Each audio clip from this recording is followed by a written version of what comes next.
Have you ever noticed how some people push your limits, slowly, silently, but deliberately? They don't shout, they don't fight, they just test you. Little interruptions, delayed replies, backhanded compliments, and every time they watch how you react. Not because they care, but because they want to see how far they can go before you break. It's like tying a wild horse to a wooden fence, just to see how long it stays calm. At first, it stands still, silent, composed, but every minute you tug at the rope, push its nerves, press its strength, you're not testing the rope, you're testing the horse. Will it break loose? Will it react? Or will it stand so firmly that the one pulling feels the fear instead? That's how people test your patience, tugging slowly, pretending it's nothing, while waiting to see if you'll finally snap. Because while they're playing games with your peace, you have a decision to make. Either react and give them control, or remain still and show them they never had it. And when you choose stillness, that's when the shift begins. When you stop defending your calm, they start questioning their chaos. So how do you deal with people who keep testing your peace, without shouting, without chasing, without losing yourself? Stay till the end, because the last one will shift the way you respond to everyone. Let's get started. Number 1, they constantly interrupt you. Let's talk about a behavior that might seem like everyday rudeness. But underneath, it's much more than that. They constantly interrupt you. Whether it's in casual conversation or serious discussion, they cut you off mid-sentence. You're sharing an idea, and they jump in. You're opening up, and they talk over you. It's subtle at first. Maybe you tell yourself, they're just excited, or they didn't mean to. But over time, a pattern forms. Every time you speak, they dominate the space, leaving you feeling unheard, unseen, and dismissed. Here's the truth. This isn't just about bad manners. It's a test of your patience, a test of your boundaries, a test of how much disrespect you're willing to tolerate before you finally push back. Because people who constantly interrupt aren't just being careless. They're showing you exactly how little they value your voice. And if you allow it, it continues. Not because you deserve to be talked over, but because you've unknowingly signaled that it's okay. This is where Stoic wisdom becomes powerful. Epictetus said, "It is not the words of others, but our response to them that disturbs our peace." In other words, the real damage doesn't come from the interruption. It comes from how much we let it affect us, and how often we stay silent in the face of disrespect. The Stoic approach isn't to explode in anger or suffer quietly. It's to calmly, confidently, and clearly reinforce your boundary. Not with rage, but with self-respect. Let me share a story. A woman I know, let's call her Natalie, was part of a work team where one colleague, every single meeting, would interrupt her. No matter how well she prepared or how clearly she spoke, he'd jump in, talk over her, finish her sentences, or derail her points. At first, Natalie brushed it off, not wanting to seem confrontational. But eventually, she realized this wasn't accidental. It was happening every time. So the next meeting, when he interrupted, she paused, made eye contact, and said calmly but firmly, "I'm still speaking. Please let me finish." He froze. So did the room. But from that day forward, he never interrupted her again. So how do you handle this? First, recognize it for what it is. Repeated interruption is not a quirk. It's a pattern of disregard. Second, hold your ground. Don't match their rudeness, but don't shrink either. A calm, firm response often speaks louder than shouting ever could.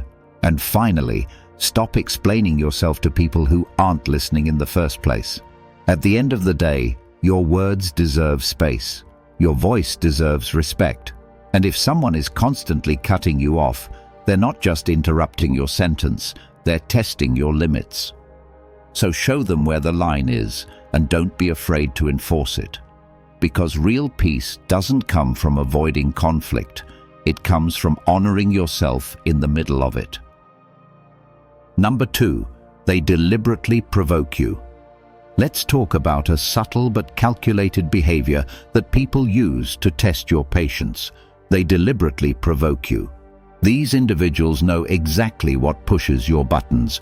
They've studied your reactions, your triggers, and your boundaries. And instead of respecting them, they play with them like a game. They use sarcasm, mockery, or those passive-aggressive jokes that sound like humor on the surface, but you can feel the sting beneath the laugh.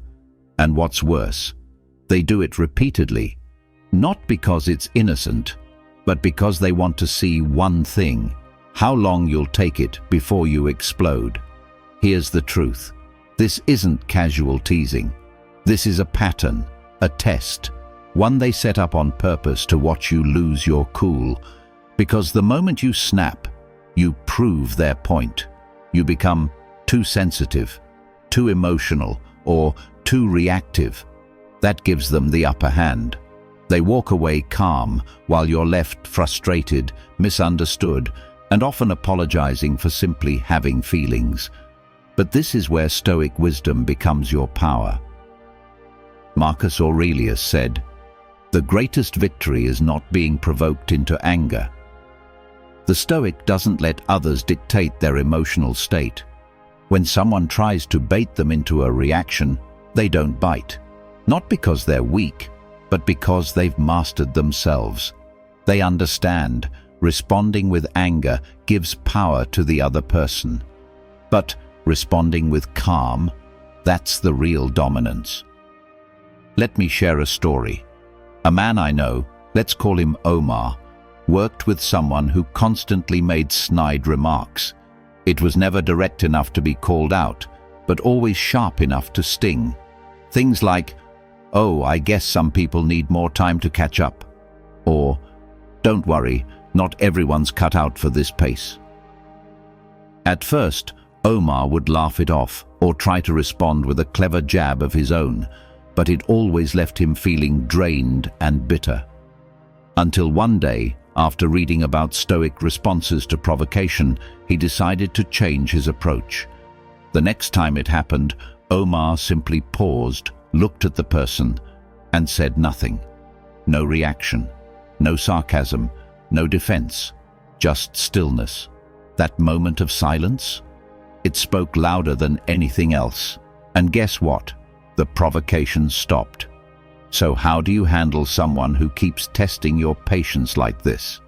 First, recognize it. Don't excuse it or laugh it off. If they keep doing it, it's not random. Second, don't react emotionally. The moment you react, you lose control of the moment. And third, respond with stillness or walk away with dignity. You don't have to match their energy to prove your strength. At the end of the day, people who provoke you want to pull you into chaos. But the Stoic doesn't fight to win an argument.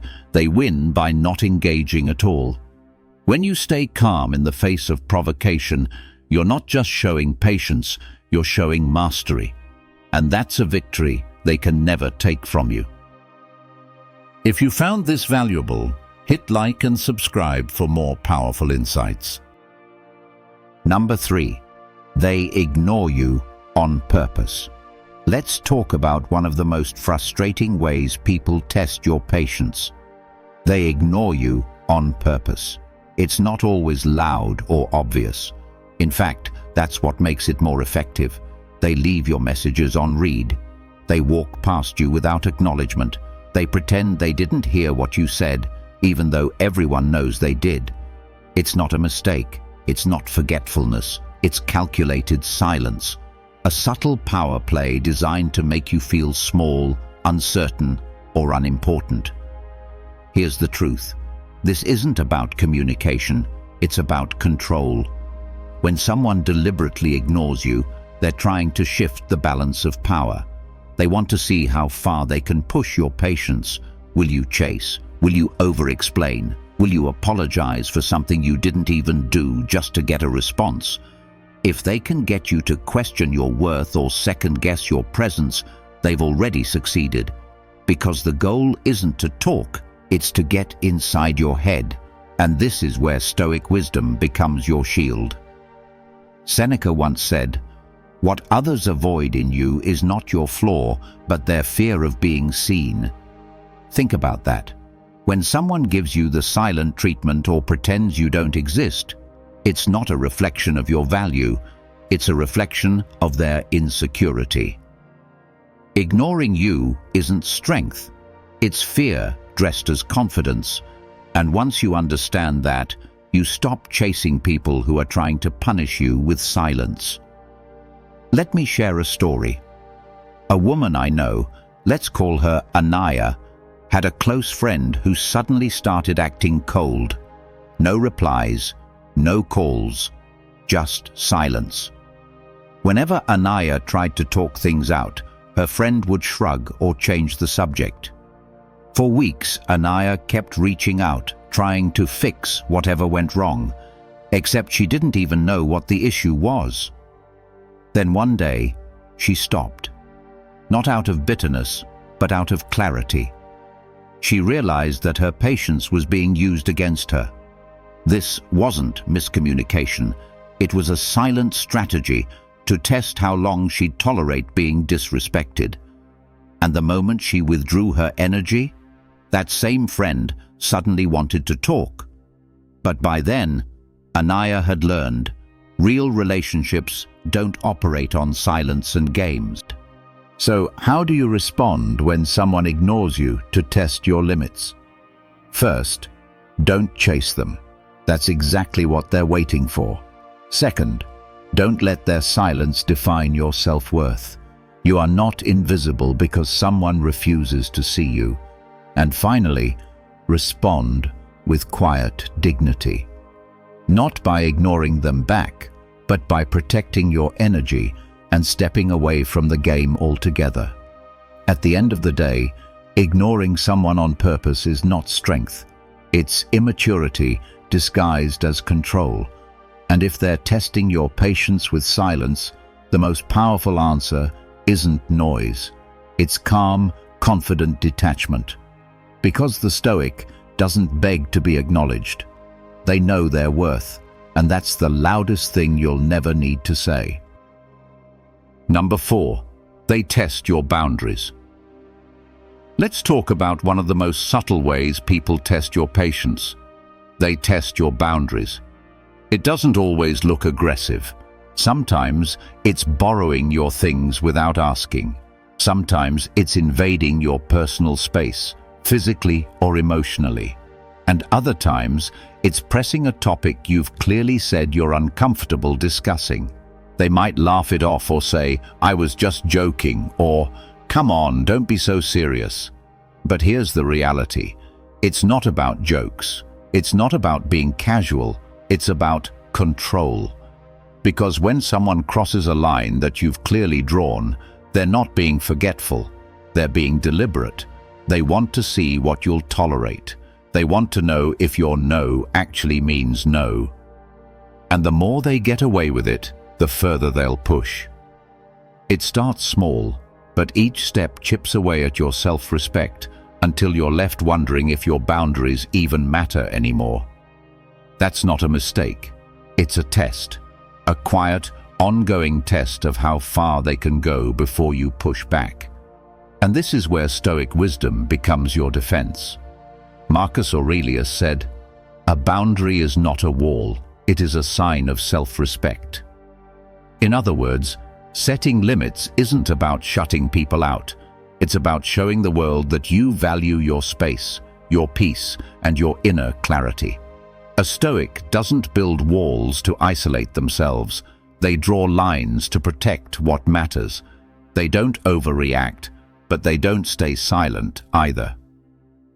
Let me share a story. A friend of mine, let's call her Zara, had a roommate who constantly pushed her boundaries.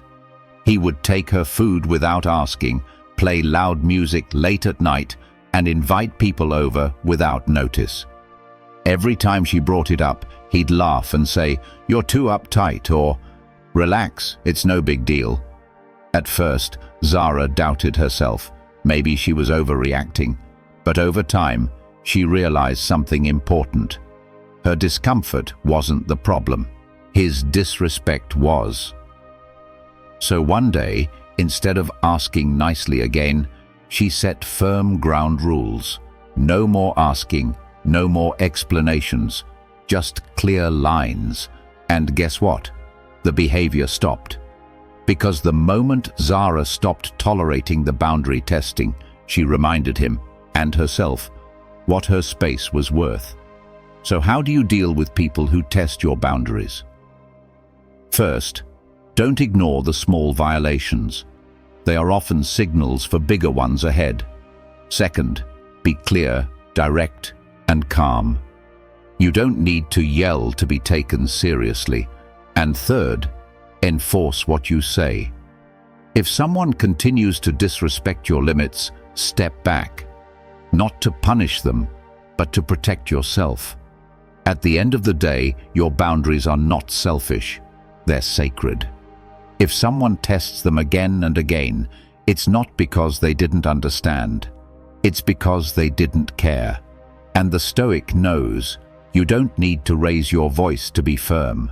You just need to raise your standards and stand by them. If you believe this video can help others, give it a like. It helps the YouTube algorithm show it to more people. And don't forget to subscribe for more awesome content coming your way. Share your thoughts in the comments. I will definitely reply. Number 5. They act differently around others. Let's talk about a behavior that can silently wear you down. They act differently around others. In private, they're cold, distant, or uninterested. They dismiss your thoughts, keep conversations short, or act like your presence is optional. But the moment someone else walks in, their entire demeanor shifts. Suddenly, they're cheerful, warm, and full of praise for you. They might even pretend to be closer to you than they really are, just to maintain an image. And if you call it out, they'll say, "You're imagining things," or worse, "I'm like this with everyone." Here's the truth. This isn't just inconsistency, it's a mask, a test, a quiet challenge to your patience and your self-respect. Because when someone shows you two faces, one in private and one in public, they're hoping you'll focus on the one that looks better. They want you to question your gut and doubt your experiences. They want to see if you'll keep tolerating the cold treatment behind the scenes just because they play nice in the spotlight. And this is where Stoic wisdom becomes your lens. Seneca said, "The character of a man is revealed not in words, but in contrast." Think about that. Real character isn't measured by how someone acts when others are watching. It's how they treat you when there's no audience. The Stoic doesn't get distracted by charm or image. They watch for consistency, for alignment between what's shown and what's real. And when that alignment is missing, they don't wait around hoping it will change. They adjust accordingly. Let me share a story. A woman I know, let's call her Nyla, was dating someone who treated her like a stranger behind closed doors. He barely made time for her, rarely asked how she felt, and often acted annoyed by her presence. But around his friends, he was the perfect partner, smiling, affectionate, even boastful about their relationship. At first, Nyla was confused. Which version was the real one? She kept holding on to the public version, thinking maybe that was who he really was. But over time, she realized the person someone becomes when no one's watching, that's who they truly are. And once she accepted that, she stopped settling for the performance. So, how do you respond when someone acts differently around others? First, trust your private experience. Public kindness doesn't erase private coldness. Second, stop letting their performance confuse your clarity. And third, don't excuse the contrast. If someone only treats you well when others are watching, they're not valuing you, they're using you to polish their image. At the end of the day, true connection is consistent. It doesn't shift with the audience. If someone's public affection doesn't match their private actions, believe what you feel in the quiet moments. Because the Stoic doesn't chase image, they stand firm in truth. And the truth is, real character never needs a spotlight. Number 6. They play the victim. Let's talk about one of the most emotionally exhausting ways someone can test your patience. They play the victim. No matter what happens, it's never their fault. If they hurt someone, they were misunderstood. If they lie or disappoint, it's because they were under pressure. If they cross a line, well, someone else pushed them to it. They twist every situation until they come out looking like the one who suffered most, even if they caused the damage. Here's the truth. This isn't about accountability. It's about avoidance. People who play the victim aren't looking for resolution. They're looking for permission to keep making the same mistakes without ever facing the consequences. And what makes it more difficult? They don't explode. They don't lash out. They drain you slowly, subtly, with guilt, with excuses, with helplessness. Every time you try to talk about their behavior, they flip the story until you're the one who feels bad, until you're the one apologizing. And this is where Stoic wisdom becomes your compass. Marcus Aurelius said, "He who always blames others has yet to master himself." A Stoic understands that real strength lies in ownership, in recognizing that while we can't control everything, we are fully responsible for our actions. People who blame everyone else for their behavior, they haven't even begun the journey inward. And until they do, they'll expect you to carry the weight they refuse to lift themselves. Let me share a story. A man I know, let's call him Tariq, was in a relationship where every conflict turned into a guilt trip. If he brought up something that bothered him, his partner would burst into tears, list every way they'd been mistreated in the past, and say things like, "I guess I'm just never good enough for anyone." At first, Tariq felt bad. He'd back down, comfort her, and drop the issue. But this happened every time. Eventually he realized this wasn't emotional sensitivity, it was emotional manipulation. She wasn't taking responsibility, she was deflecting it and testing how much of her emotional weight he was willing to carry. So how do you respond when someone plays the victim? First, don't let guilt blur the truth. You're not cruel for wanting honesty and growth. Second, observe the pattern. One mistake is human.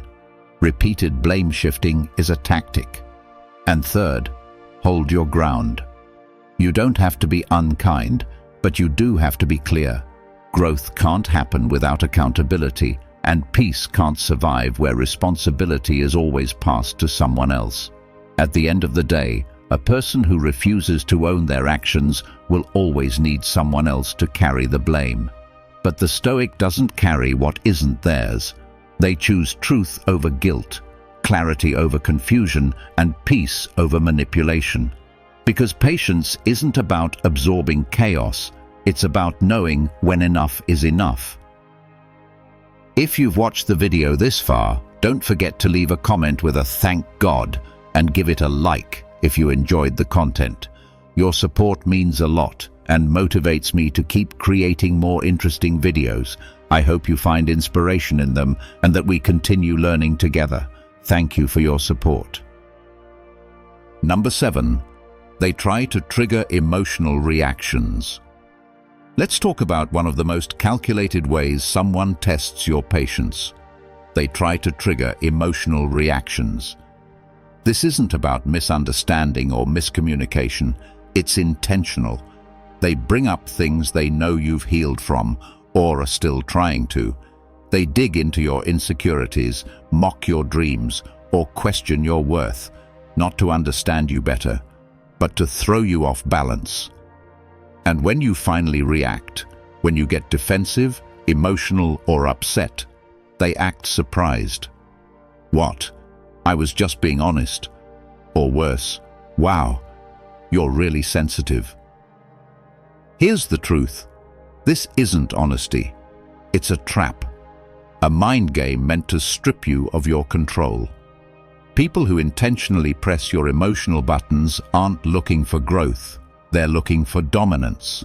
If they can make you explode, shut down, or break your composure, they feel like they've won. It's not about connection. It's about control. And this is exactly where Stoic philosophy gives you your edge. Epictetus said, "The wise man is like a rock. Insults crash upon him and fall silent." The Stoic doesn't harden to the point of coldness, but they don't let others dictate their emotional state either. When someone throws a verbal jab, the Stoic doesn't flinch, not because they're numb, but because they know reacting gives the other person power. Stillness, on the other hand, is strength. Let me share a story. A man I know, let's call him Naveed, had a relative who would always bring up his past failures in public settings. Every family dinner turned into a subtle roast. "Remember when you tried that business and lost money? Classic Naveed." Or, "Still chasing those big dreams, huh?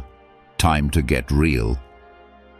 At first, Naveed would get defensive, trying to explain himself, but it only encouraged more jabs. Then one day, he stopped reacting. He just smiled, stayed silent, and shifted the conversation. No anger, no defense, just calm. And suddenly, the jabs lost their sting, because without a reaction, there was no game left to play. So, how do you deal with people who try to trigger you emotionally? First, recognize the pattern. If someone always brings up what hurts you most, it's not an accident. Second, don't give them what they want. Stay calm, breathe, hold your ground in silence or with grace. And third, remove their access to your emotions, not by shutting down, but by refusing to let them pull your strings. At the end of the day, someone who tries to provoke you is playing a game they hope you won't recognize. But the Stoic does recognize it and refuses to play. Because real strength isn't in how loud you respond. It's in how powerfully you remain unshaken, like a rock, solid, steady, and unmoved by noise. If you found this valuable, hit like and subscribe for more powerful insights.